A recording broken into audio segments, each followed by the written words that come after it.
evening, everybody. Welcome to the Tuesday edition of the Huddle Hub Podcast. My name is Metal Mike, and I'm joined here every Tuesday with the Candyman himself, the self-proclaimed pick master, Mr. Johnny H. John, how are you doing on a football There's Tuesday?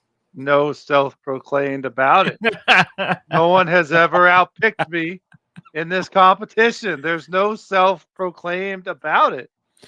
So you could just rewind that.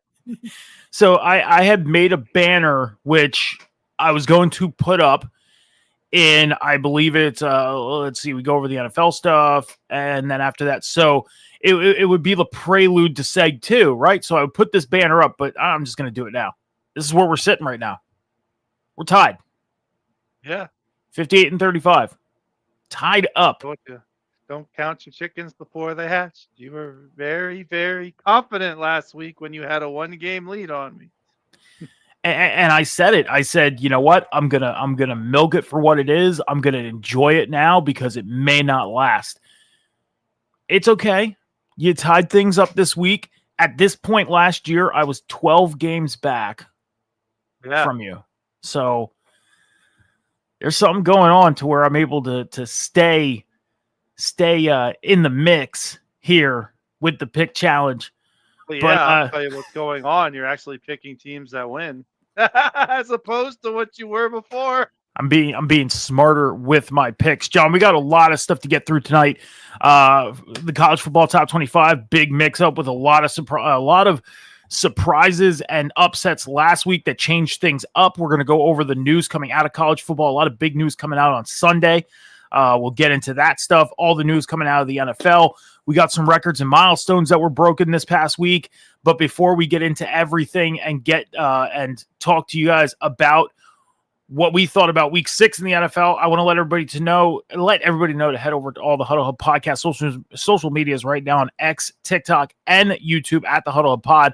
And if you're watching on the Twitch channel, that's where you want to go. If you're not watching on the Twitch channel, head over to the Twitch channel at the Huddle Hub Podcast and help us build the Huddle Hub Podcast going through the 2025 season and beyond. We got somebody in the chat real quick. David, hey, I'm loving the streams you're putting out, and all dedicated fan. If you're down, we can catch up on Discord. Well, we appreciate you coming in, David. Thank you so much for checking out the Huddle Hub Podcast here on a Tuesday evening. We are live every Tuesday, 7 p.m. Eastern Standard Time, and every Sunday at 11 a.m. Eastern Standard Time. So we have 2 shows throughout the week that you can check out and join us here on the Huddle Hub Podcast. John, let's get into recapping week 6 of the NFL. And as I always ask, what were the games that caught your eye this week? Well, I'm going to start with what I consider the shocker of the week, Thursday Night Football, where the Giants just showed no mercy on the Eagles, 34-17. I didn't see this coming. I know you didn't see this coming, but I'm going to give my hats off to Cam Scatterboo, man. 98 yards on the ground, 3 touchdowns. Welcome to the NFL, Mr. Scatterboo. I was gonna say, I don't think. Here's the thing: is I think this shocked not only Eagles fans but a lot of fans of the NFL. A lot of people were shocked by this. Right. And I'll say this: I mean, hats off to whatever Brian Daboll is doing out in New York with Jackson Dart, Cam Scatterboo, and the New York Giants, because there is something going on there to where this team all of a sudden woke up. Is it the youth? Is it the team coming together? Is it the coaching staff? What's going on there? Who knows? Right now, they're going out, they're winning games, and they're trying to stay in the mix for whether it's a wild card playoff to even try and go out and win the East, whatever it is. Hats off to the New York Giants for what they're doing right now these past couple weeks. He can't bench start now. No. Wilson was in for 1 play. Yeah. And he got booed out of the building, out of the stadium. It's like, way to stay classy, Giants fans. I mean, you're booing a future Hall of Famer there over a kid who's played 2 games. Way to stay classy. Yeah. But the next game I'm going to pick is, let me run that. Let me look it down. I'm going to go with the Panthers getting to 500, 3-point win over the Cowboys, 30-27. That's one I thought Dallas would use as kind of a rebound game, but the Panthers outplayed them, mainly thanks to their old running back there, Rico Dottle. 239 yards from scrimmage, man. If that's not a revenge game, I don't know what is. And the very last game I'm going to pick is the Monday night game between the Bears and Commanders. Last year, the Commanders stole this game in the end with a Hail Mary. This year, the Bears steal this game at the end with a last second field goal by Jake Moody. I'm ready for round 3, man. I Yeah. told you yesterday, I want to see these guys play every year. Give me more of Caleb versus Jaden, please. Well, to bounce off your last pick of the week, the Bears and the Commanders, that's one of my games this week. And you said that to me, and my response was, could this be the next Patriots-Colts rivalry? Patriots and Colts, obviously, in different divisions, but in the same conference. These two teams, different divisions, same conference. Like, could this be a rivalry building in front of us? Who knows? And the way these two games, their last two games ended up, I mean, last year with the Hail Mary, last night with the field goal at the end of the game, this could possibly be a Patriots-Colts, rivalry like we got in the early 2000s. Who knows? But that is one of my games as well. My other game is the Steelers and the Browns. Okay, and you're probably thinking, why pick this game? The Steelers went out and completely dominated the Browns, beat them 23-9. The reason why I'm picking this game is because I've been saying this since Aaron Rodgers signed with the Pittsburgh Steelers, that I think Aaron Rodgers is going to surprise a lot of people with what he does this year. He was in a New York Jets organization that we know, and it's proving right now that they're in shambles. It's not good in New York right now. And when you look at the back end of Aaron's career in Green Bay, he was still playing at somewhat of a high level. Goes into New York, gets hurt 4 plays into his first season, comes out last year, doesn't have a bad year statistically. It's just the team, it wasn't mixing. He goes out to Pittsburgh, and you read all these articles and hear about all these things he's doing with the players, and automatically my first thought is he's going to do great things in Pittsburgh. I feel it. The way he is connecting with this team, not only on the field, but off the field, something is going to happen in Pittsburgh that a lot of people don't expect, and it's going to shock. It's going to shock all the doubters. It is. And right now, they're sitting at 4-1, top of the AFC North, winning ball games. So, I mean, I think we're going to continue seeing some success out in Pittsburgh as the year moves on. Game number 3, same as you, Eagles-Giants Thursday night. Like I said, hats off to the Giants, the way they came out on Thursday night, and just, I mean, you can't call it anything but pure dominance. The Eagles, yeah, they had opportunities. They scored 17 points. Great. But the way this Giants offense came out on Thursday night and completely just took over this game, especially Cam Scatterbo and Jackson Dart, got to throw him the credit too. I mean, coming out, getting thrown into the fire after Russell Wilson gets benched and just takes this team to a whole new level instantly is crazy. Hats off to him. And hey, if the success continues, good for him. Good for him. Because Giants fans and this organization needed a spark. And they may have found it in these two guys, these two rookies. New York needs a spark, period, between both of their teams. Yeah. But at the end of week 6, John, 58-35, we are tied in the pick challenge, as I brought up on the screen. So, yeah, we're tied up right now. Crazy. Last year, I was 12 games behind. 12 games behind at this point of the year last year. So, John, there were some records and milestones that were broken this week, and we're going to run them down just like we did last week because we got a list of them. Starting off, Jackson Dart. Quarterback of the Giants. He is the 3rd quarterback in the Super Bowl era to run for 50-plus yards in his first 3 NFL starts, joining Lamar Jackson and Jalen Hurts. So congrats to Jackson Dart for that, getting into the record books right away. Patrick Mahomes, quarterback of the Chiefs, became the fastest player in league history to reach 300 career touchdown passes. That's including the playoffs. doing so in 139 games. Dan Marino is the other player to do it in 147.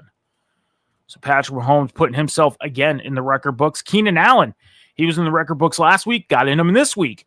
He is the first player in the league history to have 400 or more catches with two different quarterbacks, Justin Herbert and Phillip Rivers. Phillip Rivers, he had 520 catches from, and Justin Herbert, he caused 400 pass from this past weekend. You mentioned Rico Dowdle from the Panthers. He set a franchise record with 239 scrimmage yards, 183 rushing, 56 receiving.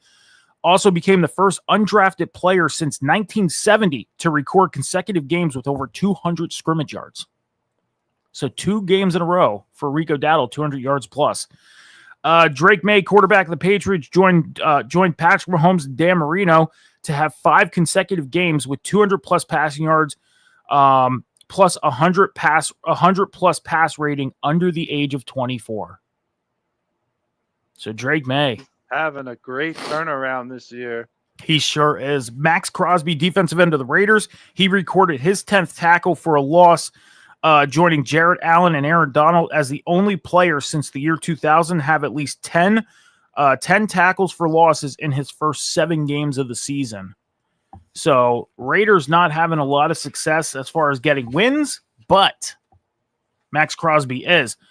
A couple more here. Christian McCaffrey, running back of the 49ers, he had 100-plus rushing yards and 50-plus receiving yards in his first 6 games. So Christian McCaffrey, he's on pace to be at the top of the game there with Jonathan Taylor. Throw the ball to somebody. Yeah. I mean, Dak Prescott, quarterback of the Cowboys, he surpassed Troy Aikman for second all-time passing yards in Cowboy history. Jalen Ramsey, defensive back of the Steelers, he had his first multi-sack game in his 10-year career. So 10 years in the league, and Jalen Ramsey got his first multi-sack game this past Sunday. Jonathan Taylor, running back of the Colts, he surpassed Melvin Gordon for most rushing yards plus touchdowns by a former Wisconsin player in NFL history. So the last running back was Melvin Gordon out of the University of Wisconsin, and now Jonathan Taylor surpassed him. Bijan Robinson last night became the second player in NFL history to record at least 450-plus rushing yards and 300 receiving yards through the first 5 games. Thurman Thomas was the last one to do it in 1991. And Jalen Waddle, wide receiver of the Dolphins, he recorded consecutive games with over 45 receiving yards. It's his first time doing so since 2023. Wow.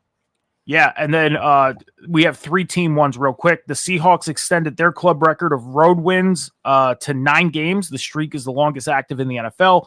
The Jets ended their turnover drought on defense. They recorded their first turnover this past weekend.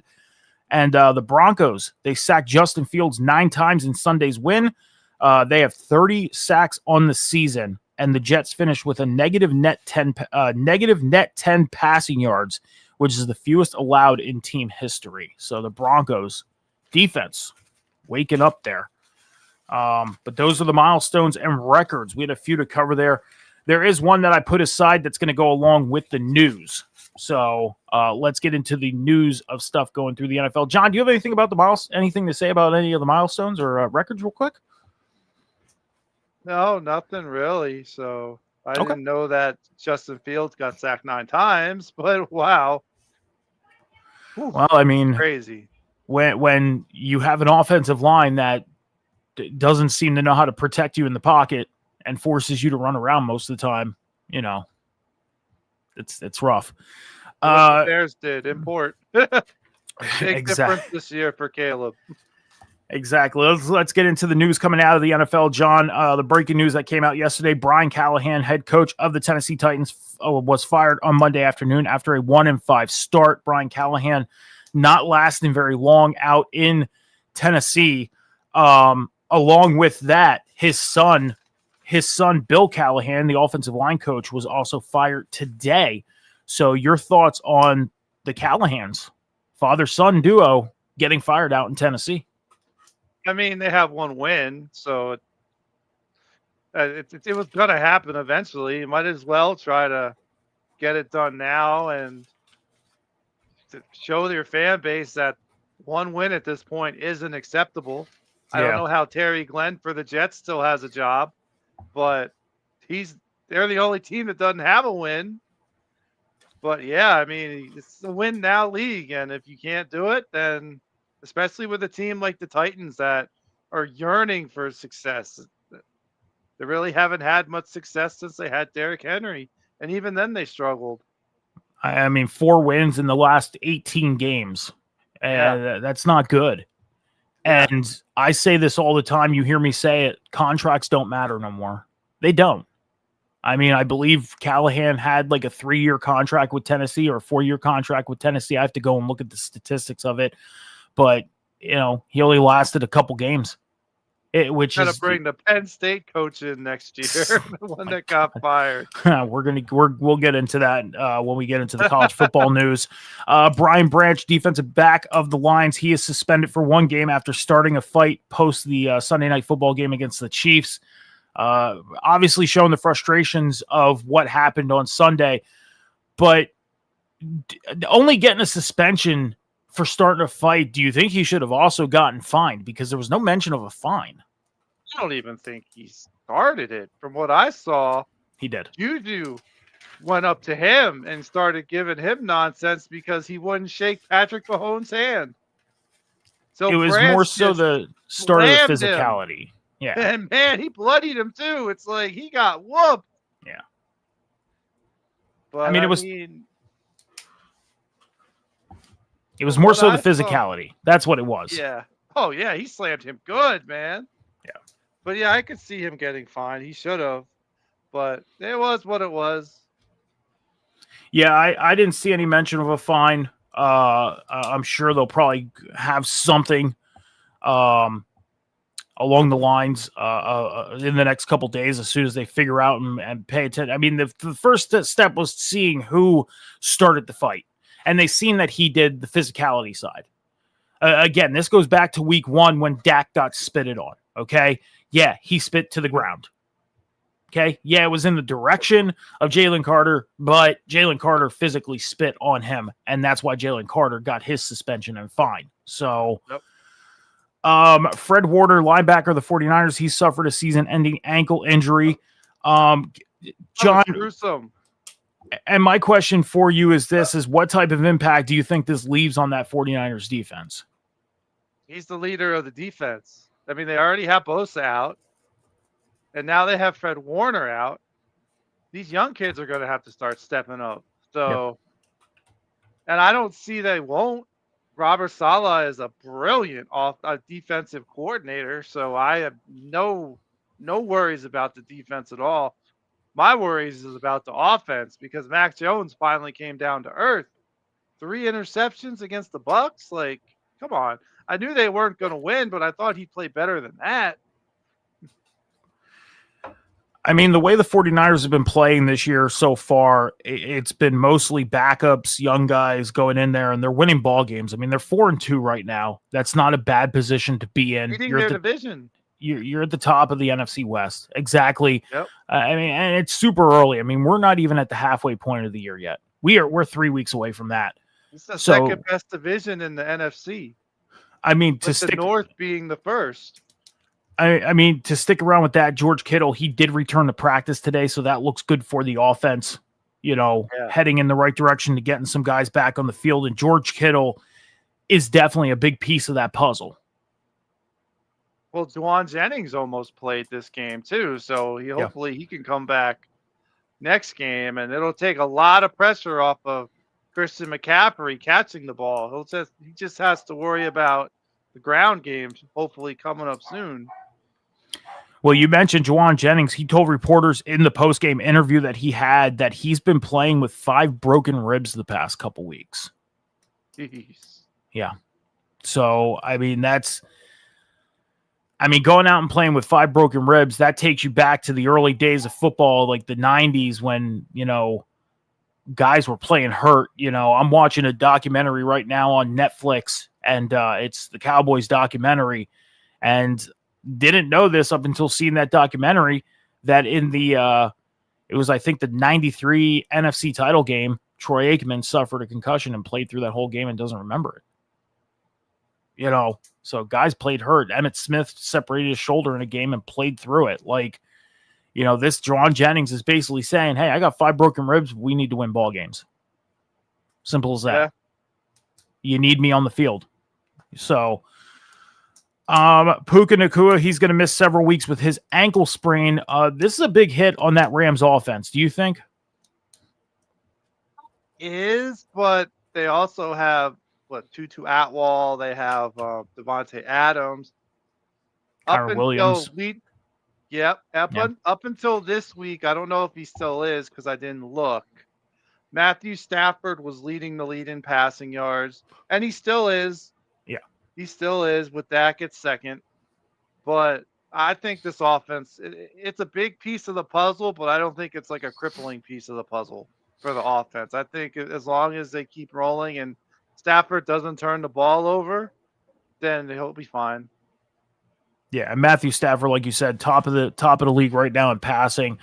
I mean, if he's able to connect with other wide receivers besides just Puka Nacua, which he's proven that in the past couple weeks, the Rams will be just fine while he recovers for the time that he needs.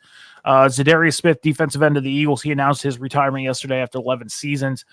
I'll say this. I think this is a big hit on that Eagles defense because Zadarius Smith, he stepped in and was making an impact for the Eagles defense immediately, and out of nowhere just decides, hey, I'm hanging it up. I mean, with the way this Eagles defense is right now, the possibilities of Quinyon Mitchell being hurt, Cooper DeJean has an unknown injury, Jalen Carter was out this past week. Do you think this is a big impact on the Eagles defense now that Zadarius Smith said, you know what, I'm done? It's an impact, but I don't think it's anything that's going to, derail their season.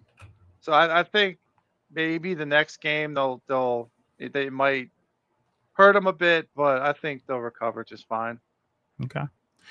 Garrett Wilson, wide receiver of the Jets, he's undergoing further tests today on his hyperextended knee. It is determined that he is going to miss multiple weeks for the Jets. John, I was thinking about this when I read about this injury and found out about it today. Would it benefit Garrett Wilson that if this knee injury is going to put him out for at least 5 or 6 weeks, that he might as well just say, scratch the 2025 season and start prepping for 2026? Or do you think he should try and come back as soon as possible for the Jets? I mean, as a competitor, I think he wants to come back. I don't think he should scrap it or put me on physical unable to play or IR. I mean, obviously it hurts the Jets. I mean, you look at the receivers that are left on this team, Josh Reynolds, Arian Smith, Alan Lazard, Tyler Johnson. I mean, who? But other than that, it's going to be a rough go for Justin Fields, and they better hope Breece Hall can get going on the ground. I mean, there's been a lot of speculation talk about Breece Hall possibly being traded by the deadline because the Jets, he's due a contract. The Jets refused to give him a contract at the beginning of the year. He said that I'm going to try and earn it. They don't want to sign me right now. That's understandable. I got to go out and earn it.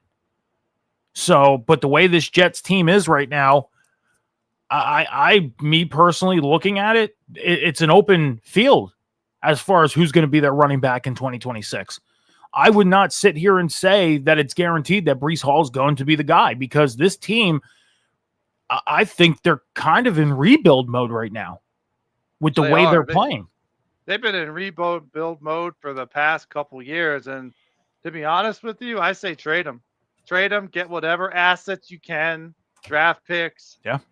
And, just do what you can to try to get your team ready for the offseason. I mean, it sucks to pack it in this early, but you're 0-6. Your season's done. There's no way at 11-6. They're not going to get there. Yeah. They're not going to make the playoffs. They're in line for the number 1 draft pick right now. Which, if they're smart, they'll use on a quarterback because Justin Fields isn't working. Dude averages like 150 yards a game. So, I don't know. He took a huge step backwards going to the Jets. Last two things. Number one, Tua Tagovailoa, quarterback of the Dolphins. He called out some teammates this past week because there was a players meeting that was called on, and half the team didn't show up. The Dolphins sitting right now at 1-5, not looking like the team they expected to be. I mean, you could arguably say that for last year as well, finishing at 8-9. But things are starting to kind of fall apart in Miami to the point where there's a chance that Mike McDaniels may be gone before even midseason. So do you have any thoughts on the Dolphins? They're done. They're sinking like the Titanic and falling out of the sky like the Hindenburg. I've said it for the last couple years. Tua is the Dak Prescott of the AFC. And now I'm going to say he's worse than Dak Prescott because Dak is having a great year now that he's healthy. Tua, on the other hand, oh my goodness, he's already thrown 7 interceptions and they haven't even played 7 games yet. So it's like it's time to move on for Tua. It really is. Maybe try Ewers out. Maybe draft a quarterback. They're going to get a top 5 pick at this point. But something has to get done. I mean, it sucks for them that Tyreek Hill got hurt and he's pretty much done for the year. But they have a very talented young offense. They just need somebody to lead it. That's the problem. They don't have that leadership, whether it's coaching, whether it's the quarterback. They just need to get that leadership. Someone has to step up. I agree. I mean, you look at this Dolphins team on paper, and it's like, why is this team not winning ball games? I mean, there's at least 3 ball games that they had. They're winnable ball games at the beginning of the season, these first 6 weeks. And they just can't go out and get the job done. I mean, do you get the job done once in your first 6 games? That's a problem when you have all that talent on your team, especially a talent like a Tyreek Hill, who's been depleting the past couple years in catches, yardage, and touchdowns. So something's going on in Miami, and I think that they might start thinking about changes sooner than later. Last bit, Mike McCoy, the offensive assistant out in Tennessee, he is going to be the interim head coach for the rest of the year for the Titans. A little bit of a statistic here. Brian Callahan is the 4th straight head coach to be fired who drafted a quarterback with the number 1 overall pick. In 2021, Trevor Lawrence was the quarterback out in Jacksonville, and Urban Myers got fired after a 2-11 start.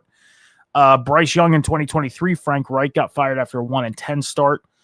Caleb Williams last year with Matt Eberflus after a 4-8 start, and then this year with Brian Callahan out in Tennessee and Cam Ward. So a little bit of the statistic there. But that's all we got with the NFL news and everything going on in the NFL. We're going to take about a 30 to 45-second break here on the Huddle Up Podcast. We're going to come back and get into the college football stuff here in a few moments.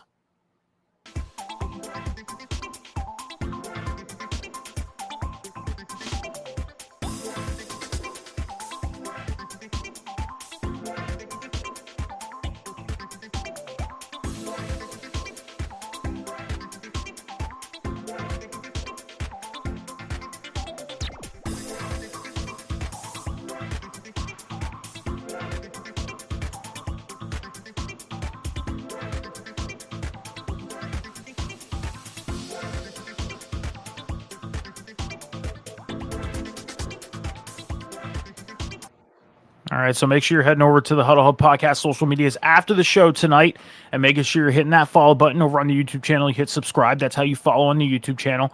At the Huddle Hub Pod on X, TikTok, and YouTube, and at the Huddle Hub Podcast on Twitch, and help us build the Huddle Hub Podcast going through the 2025 season and beyond.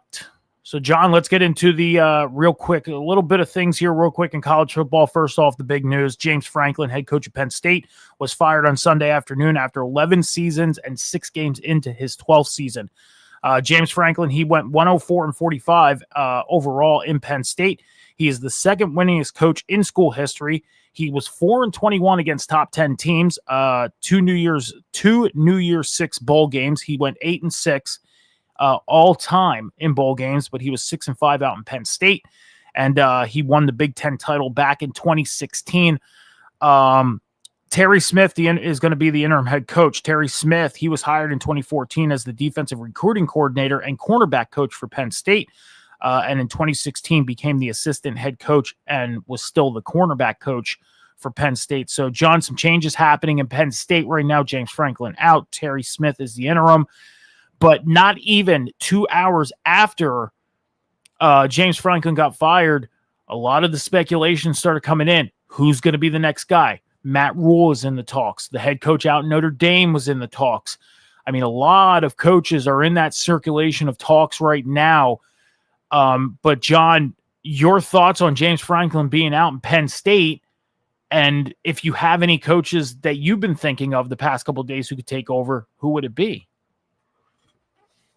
Well, I think it's very unfortunate what happened at Penn State. I mean, he's the second winningest coach. I have mixed feelings on this firing. Yeah, because you and I have discussed this, and I feel like he should have got one more chance because of second winningest coach in Penn State. Doesn't even have 50 losses.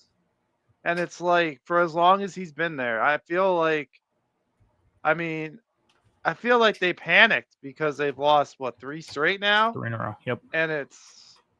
And I don't know if the next head coach, whoever that's going to be next year, is going to be able to have the success he did.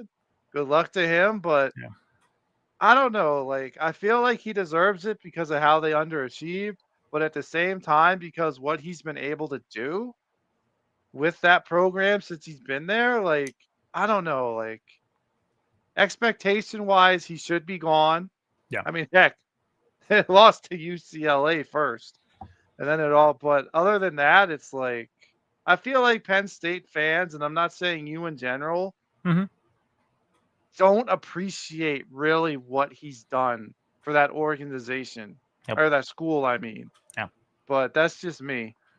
I mean, you go back to the days of everything that happened, and we're not going to mention exactly what happened. Everybody should know the big news that happened over 12 years ago, but we had the Bill O'Brien 2-year stint with him before James Franklin came in.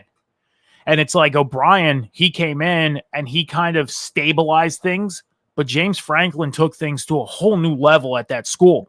I mean, buildings were being built because of his success coaching for this team. 8 out of 11 of his seasons were winning seasons. I mean, going to bowl games. Yeah, it wasn't the college football the national championship, or when the college football playoff system started, it wasn't the playoffs every year. Last year went to the playoffs, got a little deep, lost it in the semifinals. And then this year, the expectations of going and winning a national title just kind of slipped through the fingers after the Oregon game. But I agree with you. They should have at least let him finish out the year and then make that full-on decision and not just jump and fire him right away. And I agree with you, too. There's a lot of fans out there that want to sit and put all the blame on him. Yes, he's the play caller. I get that. But you have 11 guys on offense and 11 guys on defense who have to go and produce the plays. Yep, if they can't go out and produce and execute those plays, why aren't they getting the blame? It's not just the coach. The coach can't go out and be the quarterback, wide receiver, offensive, defensive line, everything. They can't go out and do that. They just make the play calls. It's the players that got to produce. But if the players aren't producing, who does it fall on first? The coach. Yep. And I think this was a bad move by Penn State. And I think they should have really taken time and really sat on this and really thought, maybe this is just a hiccup. Let's see what happens even going into 2026. If he didn't start bringing success by midseason 2026, then make that decision. But I think they should have let him finish this year, try and make a bowl game, because they need to win 3 out of their next 6. That's all they got to do. And I believe Grunkemeyer to do it, but and Grunkemeier's Grunkemeyer or Werner, they haven't decided who's going to be the starting quarterback with Allard being out now, because Allard's done for the year. They haven't decided who's going to be the quarterback yet. I'm assuming it's going to be Grunkemeyer over Werner. I think it's going to be. Grunkemeyer has the talent to do it. So who knows? We'll have to see. two more things. Trent Bray, head coach of Oregon State, he was fired Sunday after an 0-7 start to the season. He was out in Oregon State for 5 seasons, but he was the head coach for 7 games. 2018, he was in his second tenure at Oregon State because he was in Oregon State back in 2014. 2018, he became the linebacker coach. 2022, he became the defensive coordinator. And then in 2023, he was named the head coach, the interim head coach. But as the full-on head coach, he was 5-14. So Trent Bray out in Oregon State. Last bit of thing, Colorado head coach Deion Sanders and the university is being fined, John. And I got a video courtesy of CBS Sports on what they got fined on. I love it. I want to see the kids rush the field. I absolutely love it. I mean, hats off to our security team. They do a good job of ushering me in. But I love to see it. I really do. Any worry about the fine? Is it a fine for rushing the field? Yes, sir. What is it? Like 50. 50 what? 50,000. For rushing the field? Yes, sir. How's it 50,000 for rushing the field? Who made that a rule? Excuse me? Big 12 conference. Come on, man. That ain't right. I mean, these kids, well, we have 50,000 right there. Chip in. Let's chip in. So, I mean, it seems like Coach Prime doesn't have a big deal on spending the $50,000 to pay this fine, but he thinks it's wrong for the school and him to get fined $50,000 for the kids. I mean, it's a college football tradition. I agree. There should be no fine for that.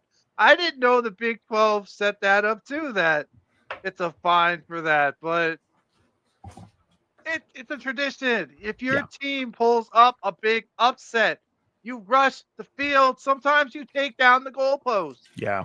It's happened for years and decades. And I agree with Prime. Like, that shouldn't be a fine. Like, I 100% agree with Coach Prime. Yeah, I seen this video yesterday and I watched it maybe 10 times and I was like, I couldn't be more on Coach Prime's side than ever with this. Had me dying, man. I'm just watching it on my screen and I'm just dying. Like, really? That's a fine? How much is the fine? Oh, we got 50,000. We're good. But no big deal. You know. Yeah. I got it. We're good. I mean, I don't know what his contract is out in Colorado. I know it's a big one, but $50,000 is probably something he spends on a weekly basis. So this is probably not an issue for him. But that's all I got on the college football news, John. Let's get into the week 8 action coming up in the top 25 in college football. As we know, Ohio State, they are 6-0. They're heading into Wisconsin to take on the Badgers. What do you got on Ohio State and Wisconsin? I would love to see Wisconsin be a good team and put up a fight in this game, but it's not going to happen. They have 2 wins. They haven't won the conference game yet, and it's just going to continue that. Ohio State's going to beat them. You know, me and you talked about this last week, and I'm going to say it again. You know, Miami and Ohio State, they're holding up the 1 and 2 spot right now. There's a lot of teams underneath them from 3 to 25 just trying to vie for those 2 spots. They're basically holding guard right now. And the question I think is going to come up the next couple weeks in the media because it has yet to come up. So I think we're the first ones to actually pose this said question is if Ohio State and Miami met, whether it's in the regular season, which they don't, or in the playoffs, which right now they're in the top 4, so they most likely won't until the semifinals or even the national title. Who is the stronger team? And I don't know about you, John, but I think number 2 Miami is slightly stronger than Ohio State. It's like asking who's stronger, Superman or Century. I agree. I'm going to go with, as much as it pains me to say it, I'm going to say Miami. I love what Carson Beck's doing out there. Like, he's Carson Beck again, and he's still not getting the recognition he deserves because everybody's talking about Jalen saying from Ohio State. Use it as motivation, Mr. Beck. But I think it'll be a close game, but I think Miami will edge them.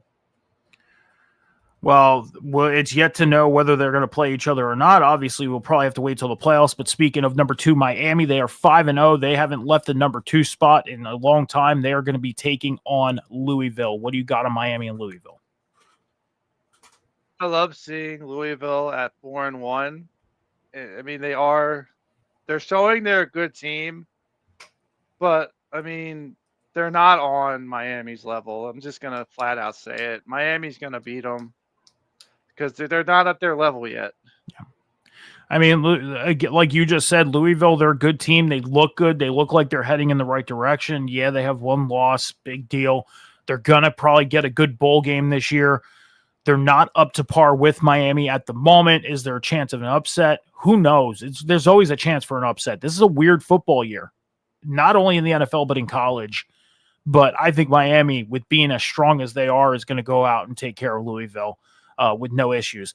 Indiana bumped up to number 3 from number 7. They moved up 4 spots. They are 6-0. They're going to be taking on Michigan State. What do you got on Indiana? Indiana is for real. Fernando Mendoza, he showed it last week when he led his team to upset Oregon. And I see no reason why Indiana should lose to Michigan State at all. You know, John, you make at least 1 or 2 upset picks every week on the show. Yeah. And last week was the first time it's not the first time I made my own upset pick on the show, but it was my first successful upset pick without following up your pick. Because last week I had said, I think Indiana can go out and upset Oregon. And you asked me why. And I said, because Oregon, they're a great team. They've shown it. They can go out and beat teams with no problem. But they are a young team on offense. A lot of freshmen on that offensive team. Indiana, they have a little bit more experience. And that's why I felt like Indiana can go out and beat them, which they did. So my first successful upset pick on my own this season, which I felt pretty good about it. I did. Felt pretty good. Thank you. Texas A&M, they moved up from the 5 spot to the 4 spot. They are 6-0. They're going to be taking on Arkansas this week. What do you got on Texas A&M and Arkansas? Again, Arkansas is not really competition this year. They're struggling. 2 wins out of 6 games. A&M should roll on them. I agree. Texas A&M shouldn't have a problem whatsoever. Ole Miss, they moved down 1 spot from 4 to 5. They are 6-0 on the year. They are going to be heading out to take on number 9 Georgia. Georgia, who is at number 9, they moved up from the 10 spot. They're 5-1 on the year. So what do you got on Ole Miss and Georgia? Oh, this is. I'm kind of looking forward to this game because Ole Miss finally cracked the top 5. They're still undefeated. Georgia has 1 loss, but it's in Georgia. And I think Georgia, I don't even know if I should call this an upset because it's 9 versus 5. But ranking-wise, I think Georgia's going to upset them and maybe leap back into the top 5. Okay. I think Ole Miss is going to win this game. It's going to be a battle. This game, whether it's a shootout in the air or a shootout on the ground, it's going to be a shootout on the scoreboard. This is going to be a fairly close game. Ole Miss is surprising a lot of people this year. A lot of people didn't expect Ole Miss to be where they're at. We were waiting for them to crack that top 5. And like you said, they finally did it. And I think they're going to try and keep guard into being in the top 5. I'm going to have to go Ole Miss on this one. I think Ole Miss will win this game. It's going to be close, though. I know it's in Georgia, but I don't know. Number 6, Alabama. This may be the game of the week. Number 6, Alabama, who moved up 2 spots from number 8 to number 6. They are 5-1 on the year. They are playing host to number 11, Tennessee, who moved up 1 spot from 12 to 11. They are also 5-1. What do you got on Alabama and Tennessee? We're going to find out how good Tennessee is right now against Alabama. So I'm going to stick with Alabama winning.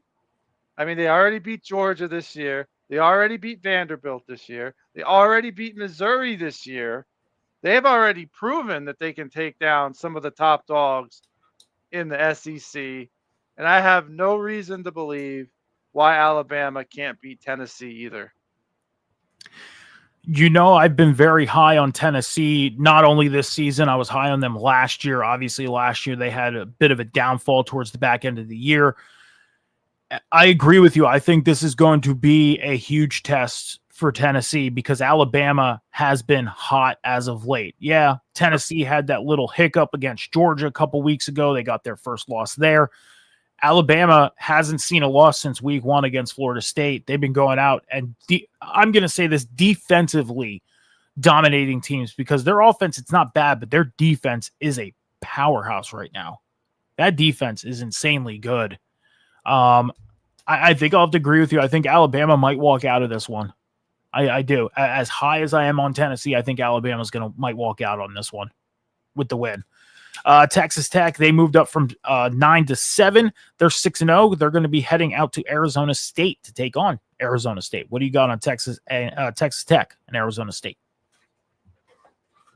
I would love Arizona State to put up a fight in this one because I love their quarterback, but they don't even know if Leavitt's going to play or not. So, and if he doesn't play, it's going to be Texas Tech all the way. So I'm going to go with Texas Tech on them. I'll go going to Arizona and beating them. All right. Number 8, Oregon. They moved down 5 spots from 3 to 8 after suffering the upset loss to Indiana last week. They're 5-1 on the year. They're going to be heading out to take on Rutgers. So what do you got on Oregon and Rutgers? Oh, Rutgers, they'll be lucky to make a bowl at this point. 3-3, 0-3 in the Big Ten. Yeah, Oregon's going to trounce them. Yeah, I think Oregon bounces back. I mean, this is a good bounce back game for Oregon. It is. I mean, a game that's winnable, a chance for them to climb back up. I mean, like I said, Ohio State, Miami, they're holding guard at 1 and 2 right now. I mean, if Ole Miss were to drop to Georgia this week, then Oregon may be able to move up a spot or 2. If Alabama were to get upset by Tennessee, they may be able to move up a spot or 2. A couple things hang in the line for Oregon to move back up, maybe closer to the top 5. But if any teams above them win, obviously they're going to stick around to where they're at. That's obvious. But there's a chance they may end up moving up again this week after they go out and beat Rutgers, because I think they do that as well. Number 10, LSU, they moved up 1 spot from 11 to 10. They're 5-1 on the year. They are taking on number 17, Vanderbilt. Vanderbilt coming off their bye week. They moved up 3 spots from 20 to 17. They're 6-1 on the year. What do you got on LSU and Vanderbilt? I love what Vanderbilt has done this year. A complete turnaround out of nowhere, and they're hosting this game. I think they're going to avenge their loss against Alabama. And let's be honest, if they want any shot of winning the SEC, you already beat South Carolina. That's great. They're a big dog. They're ranked. You lose to Alabama. Now you get LSU. And then after that, you get Missouri, and then you get Texas. If Vanderbilt wants to show that they can hang with the big dogs, this is one they have to win. And I think they will. I think they're going to upset LSU and move in, maybe get ranked to about 12th, close to the top 10, maybe even get put in the top 10. Okay. I mean, I can't disagree with you. I think this is a winnable game. Again, Vanderbilt has shown that the NIL and the portal system has done great things for them, especially this season with the way they're playing. The Alabama game, it wasn't a massacre. They put up points. They were tied at halftime. They had an opportunity to take over this game. But again, that Alabama defense is strong. Vanderbilt, I think, is a good enough team to go out and beat LSU. I made the pick of Vanderbilt over Alabama 2 weeks ago, and I lost. I'm taking Vanderbilt over LSU this week. I am. I'm going with it. Number 12, Georgia Tech. They moved up 1 spot from 13 to 12. They're 6-0 on the year. They are taking on Duke. So what do you got on Georgia Tech and Duke? This is another one of those games where I want to say, hey, Duke, you're 4-2, 3-0 in the ACC. That's great, but who have you beat? You played one ranked team and you got slaughtered by Illinois, man. It was not pretty. I don't see any reason why Georgia Tech shouldn't win this game and why they shouldn't make the top 10 and go to 7-0. All right, number 13 Notre Dame. They moved up 3 spots from 16 to 3. They're moving up in the rankings. They're 4-2, winning their last 4 games. Meanwhile, number 20 USC. They moved up 6 spots out of being unranked. They're 5-1. We got Notre Dame and USC. What do you got on them? I got Notre Dame winning this game. And the thing with Notre Dame is, we said at the beginning of the year they lost by 3 to Miami. They lost by 1 to Texas A&M. They lost to quality teams, and that saved their butts in the rankings. And since then, they've won 4 straight, and now they get another real test. And they need to win this test. They really do. They have to prove that they can beat a ranked team. And I think we've seen a big turnaround with this team. So I don't see any reason why the Irish shouldn't beat USC. I mean, if you had to pick a team that had the biggest turnaround so far this year, it is Notre Dame. I mean, starting 0-2, staying around in the top 25, never left, even at 0-2, and just climbed to where they're at today is amazing. This is going to be, I think this is going to be a good ball game, a very good ball game. But I think Notre Dame at the end of the day comes out, wins this game, and continues that winning streak. Number 14, Oklahoma, they moved down 8 spots from number 6 to number 14 with their loss last week. They're 5-1 on the year. They're taking on South Carolina. What do you got on Oklahoma and South Carolina? Well, South Carolina's been a big disappointment this year. They were supposed to be a national title contender. Lenore Sellers, their quarterback, was supposed to be the top guy that was favored to win the Heisman going into the year. And it's just been a very disappointing season for them. I'm going to go with Oklahoma. I don't see why Oklahoma shouldn't stop rolling against them. I mean, even with losing last week, I mean, Oklahoma, that was a tough test for them, number one. And you even said that this is going to be their first true test last week, and obviously they couldn't pass it. But even though you look at the fact that it says -8 with how far they fell in the top 25, it's still not a bad position to be in because you're still in slight contention for the playoff. It's proven you don't have to go and win your conference championship. You don't even have to play in the conference championship game to make the playoffs. It all depends on how things fall to where you can end up in the playoffs and not even be in that position. So Oklahoma's still in contention to do so and get into the playoffs. So they just need to go out and continue winning like they were before last week. That's all. So BYU, they are at number 15. They moved up 3 spots from number 18. They're 6-0 on the year. Meanwhile, Utah, they moved up to 23 coming out of the unranked. They're 5-1 on the year. What do you got on BYU and Utah? Really want to see BYU stay undefeated, but I just don't think it's going to happen. This was the Utah team that was supposed to be showing up last year. And last year, I don't know if they just couldn't get it going or what, but they were a huge disappointment last year. This year, it seems like they're just back on track. I think Utah's going to win the Big 12, and I think Utah's going to win this game too. So you got Utah upsetting BYU? Okay. Yeah. Awesome. We got Missouri. They're at number 16. They fell 2 spots from number 14. They're 5-1 on the year. They're taking on Auburn. What do you got on Missouri and Auburn? Ooh, Missouri and Auburn, huh? I don't know. I feel like Auburn's a tricky school. They're 3-3, but I don't know, man. Like they lost to A&M by 6.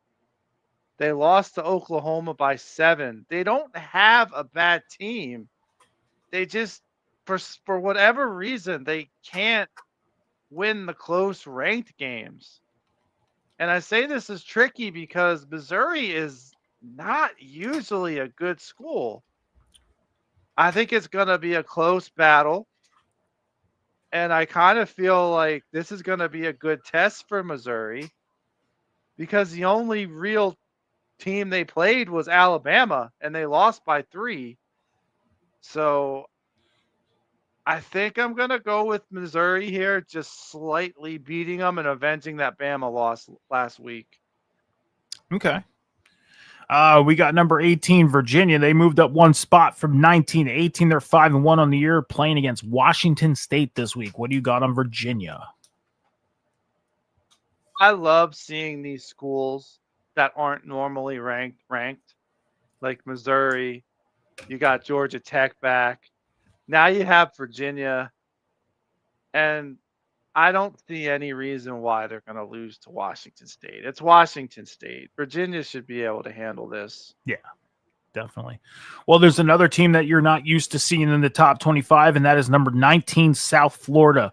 They moved up 5 spots from number 20. Well, they're ranked. Yeah. So they moved in from the unranked up to a rank at number 19. They're 5-1 on the year, taking on Florida Atlantic. So what do you got on USF? Well, last week I thought North Texas was going to upset them, and they proved me wrong in a big way. They handled North Tech with a reverse score, man, 63-36. So I don't see why, if they play like that, Florida Atlantic has any chance to beat them. All right. Number 21, Texas. They got bumped out of the top 25 last week or 2 weeks ago. And now they're back into the top 25 at number 21. They're 4-2 on the year, and they're going to be taking on Kentucky. What do you got on Texas? I think they're starting to figure it out. I really do. Like, they had a rough go, lost to Ohio State. That's okay. I mean, they're the number 1 team in the country. Went on a little tear, had a hiccup against Florida, had a great bounce back game against Oklahoma, and now they got Kentucky. Like, I feel like this was Arch Manning's first true year as a starter. He's having hiccups, but it's slowly starting to click for him. And I think by the end of the year, Texas is going to be fine. And I think they're going to be the national championship contender that people thought they would be this year. So I have Texas winning this week. So I was thinking about this past week or the past couple days ever since Saturday and thinking about Texas. And I was actually thinking about more so than since Saturday, actually the past week since we talked about Texas last on the show here. And you had mentioned about Arch Manning, you know, he's unpredictable right now. It's not fully known how his full-on gameplay is with him being his first year starting this year. Do you think this year is like that testing ground year for Arch Manning, and then Texas can end up being a huge threat come 2026? That's exactly what I said. I think this year he's going to take his lumps. It's like I said, it's his first year starting. And Texas is getting better as the season goes. Yeah. So I don't see any reason why Arch won't use what he's learning this year and apply it to next year and really get them back to being a true contender again. All right, well, we'll have to keep our eye on Texas as they are the number 21 team in the nation and see if they start climbing up again. Memphis, they're number 22. They moved up 1 spot from 23. They are 6-0 on the year, and they're going to be taking on UAB this weekend. So what do you got on Memphis and UAB? Memphis is one of those surprise teams like that. I love to see teams that you don't expect to see in the rankings ranked. And Memphis fits that bill. I don't see any reason why that a 2-4 team in UAB is going to take down Memphis. They're both in the same conference in the American. So they know each other. This isn't like they're playing a good team from a bigger conference. It's a smaller conference. So I don't see why Memphis shouldn't continue rolling. Memphis, like you said, Memphis is like that surprise team. They're undefeated right now. They're a smaller school, not expected to be where they're at right now. But like I say all the time, I think it's all about the recruiting cycle and all about, the time for schools to have players come in, the recruiting cycle basically. But not only that, the transfer portal is doing the job it's supposed to be doing, not only for Memphis but for Vanderbilt. So I think in the next coming years we're going to start seeing these schools that aren't expected be in this position, like a Memphis and Vanderbilt. We're going to start seeing those schools that would be finishing 3-9, 2-10, 1-11, 5-7 or 5-8. Those schools I think we'll start seeing move up in the next year or two, and some of these bigger schools, depending on how they do their recruiting and work out the transfer portal, they may start falling. I mean, again, look at Texas. They've been up and down a little bit this 5, starting at the top, falling down, falling out, coming back in, falling out, going back in. So I think with the recruiting cycle and with how the transfer portal is right now, we're going to start seeing these unsuspected schools start coming into the top 25 in the next year or two. And I would not be surprised to see Vanderbilt and Memphis and a couple of the other schools like South Florida sticking around in this top 25. Number 24, Cincinnati, they moved into the rankings this week. They're 5-1, taking on Oklahoma State. What do you got on Cincinnati and Oklahoma State? But this is a real easy one. Oklahoma State's in shambles right now. Just fired their coach. One win, Cincinnati's going to roll them. Yeah, I completely agree with that. Last school, Nebraska. They moved into the rankings at number 25. 5-1, they're going to be taking on Minnesota. What do you got on Nebraska and Minnesota? I feel like Nebraska should have been ranked earlier than this. They only had one hiccup this year, and that was a 3-point loss. 3 points to Michigan in a game that could have went either way. But I feel like I said, Nebraska has been overlooked this year. Dylan Raiola he's a beast. He was like the top quarterback of his recruiting class.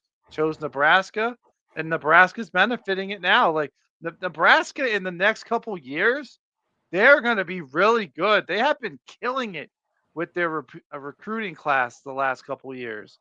So this is just the beginning for Nebraska. I really feel like Cornhusker football is back, and it's only going to get better for Nebraska. They're going to win today. I mean Saturday. I mean, if you think of it, Nebraska losing to Michigan earlier this year is kind of getting the last laugh because Michigan's not even in the top 25 anymore. They fell out. Nope. Nebraska's yeah, they in. did. So Nebraska may end up getting the last laugh at the end of the year. We have about 6 weeks left, so who knows? But that's the rundown for the top 25. We're going to see all the action on Saturday afternoon, and we'll be talking about it on the Sunday edition of the Huddle Hub podcast at 11 a.m. Eastern Standard Time this Sunday with myself and Cam as we talk about Week 8 of college football, and we get you guys ready for Week 7 in the NFL. But that's all we got for you guys tonight. That's it. John, what do you want to let the people know with your socials on the bottom right now? All right, guys. We got some good stuff going on the Huddle Hub YouTube channel. Year 2 of Mike and I's Online College Football 26. Season 2 is dropping this week, starting with the first episode today. And it will go all the way to the end of the week, where the last episode of the season will drop. Season 3, I have pegged to drop next week. It's not final yet, but that's what I'm working on. And that's not all. If you head over to my YouTube channel, I got some good Dead by Daylight content dropping. The Halloween event, Haunted by Daylight, started today. So definitely look for that. There's going to be a lot of Haunted by Daylight content coming over on my YouTube channel and my Twitch channel for streaming it. Yeah, and I see Dead by Daylight dropped the Walking Dead package a couple weeks ago, and Yeah, that might motivate me to they already finally. announced that Maggie is going to be a skin from Michonne. So they're already putting more characters in just as skins for the original 2 that dropped. That might motivate me to get on that game, but Fort Nightmares right now has kind of had me hooked.